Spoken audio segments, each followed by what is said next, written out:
This soldier was walking behind the line without pants on, because he couldn't do anything right. The instructor always punished him. When the instructor was inspecting the housekeeping, everyone stood at attention, but this soldier was laughing. The instructor got very angry and grabbed him by the neck. Finally, the soldier didn't dare to laugh anymore. Then the instructor ordered the squad leader to teach this soldier. The squad leader taught him very carefully, and the soldier gradually got rid of his bad habits. On this day, the instructor came to the dormitory for a surprise inspection. He found bread in the fat man's box. The instructor was extremely angry and made a rule: as long as the fat man made a mistake, everyone else would be punished along with him. Then he stuffed the bread into the fat man's mouth and asked the other soldiers to do push-ups on the ground. Everyone blamed the fat man for the punishment. At night, a group of new recruits crept up to the fat man's bed. They wrapped his body with a blanket, covered his mouth with a towel, and then beat him with soap. The fat man's screams spread throughout the entire camp, but his comrades showed no sympathy for him at all, and simply turned a blind eye. From that day on, the fat man, who always had a smile on his face, disappeared and became an angry avenger. He wanted to make everyone look at him differently.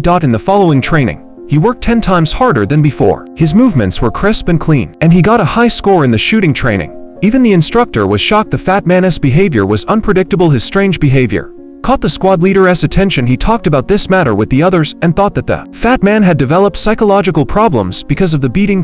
Night, the squad leader was on duty in the barracks. He heard some noises coming from the bathroom. He pushed the door open and went in to check. He was stunned. The fat man was sitting on the toilet, loading ammunition into his gun, and there was a terrifying smile on his face. The squad leader tried to persuade him not to do that. The fat man immediately stood up, shouting slogans and performing the usual training moves. The soldiers all came over when they heard the commotion, and the instructor was also attracted. The instructor scolded the fat man as usual, and the squad leader told him that there were bullets in the gun. The instructor carefully tried to persuade the fat man to put down the gun, but the fat man simply ignored the instructor.